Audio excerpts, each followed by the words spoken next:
Yo, welcome to another episode of A Chapter a Day to Keep the Devil Away. I'm Tanaya Shea, and we're going to be reading Genesis chapter 11 today. Yesterday's takeaway, genealogies. They got to be important because they're in there, and we're going to take them seriously. We're not going to skip them like I may have done in the past. Skip. I skipped. Hold on. No, I skipped. Skip 3. We got Alamo. Hold on. Skip. What? Which team led the Skip. goal for Suns? Skip. Okay. Skip. Yeah. But skip. Where you got? Skip. We skip. We're going to read them, and we're going to try to find something valuable about them. And if not, then the default takeaway is it's in there, so it's got to be important for some reason. Okay. Yeah. Let's read Genesis chapter 11. The Tower of Babel. At one time, all the people of the world spoke the same language and used the same words. As the people migrated to the east, they found a plain in the land of Babylonia and settled there. They began saying to each other, "Let's make bricks and harden them with fire." In this region, bricks were used instead of stone, and tar was used for mortar. Then they said, "Come, let's build a great city for ourselves, with a tower that reaches into the sky. This will make us famous and keep us from being scattered all over the world." But the Lord came down to look at the city and the tower the people were building.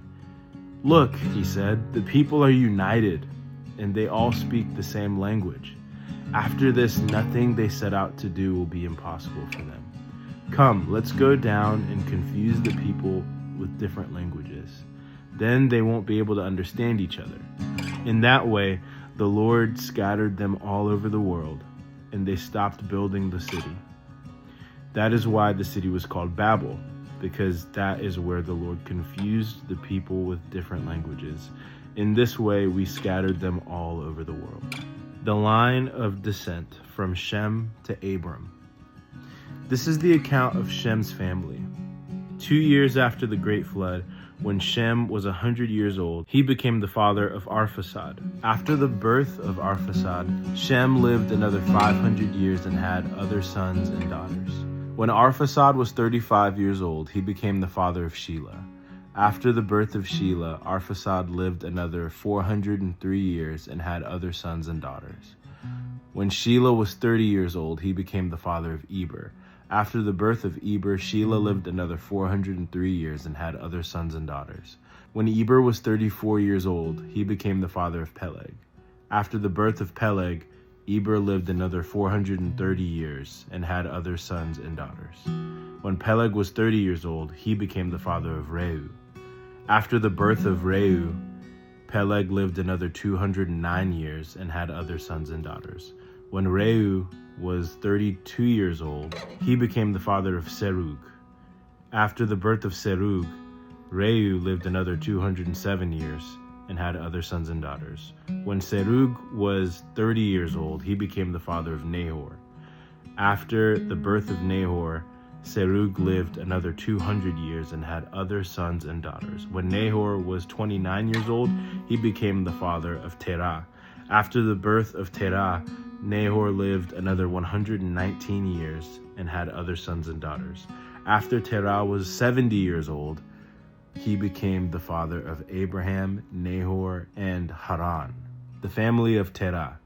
This is the account of Terah's family. Terah was the father of Abram, Nahor, and Haran.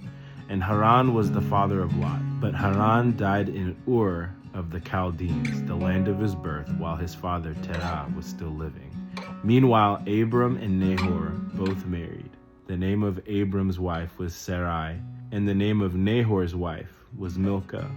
Milcah and her sister Iscah were daughters of Nahor's brother Haran.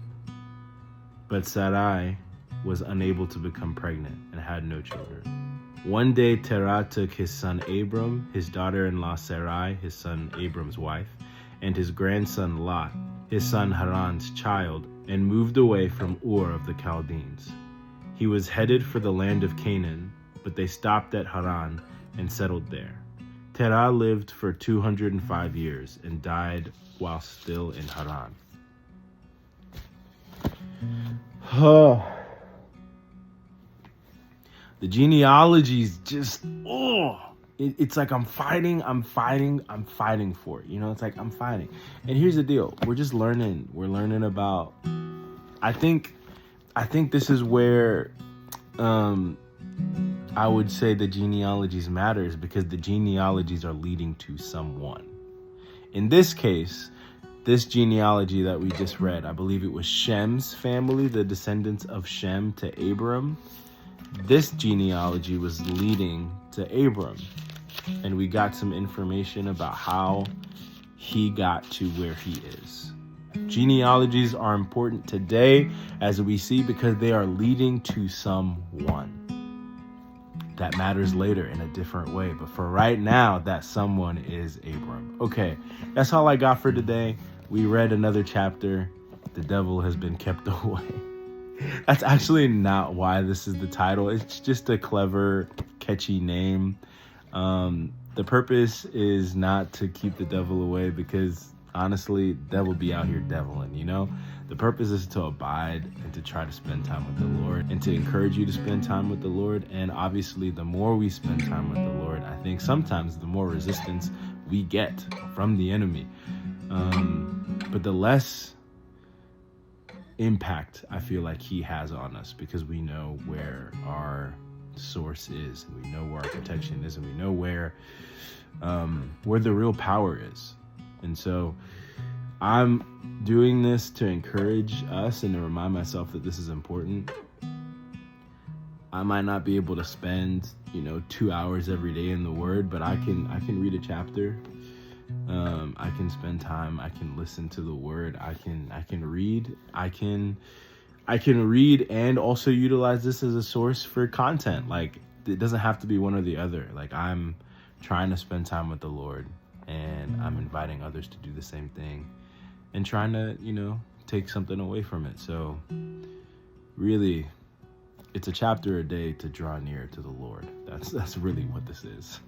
And so just wanted to set that, because bad things still happen. People who read the Bible every day still have terrible things happen to them, and that's not the point. The point is, God is worth our time, and so any time that we can give is good time. And so let's do it. All right, love y'all. Peace.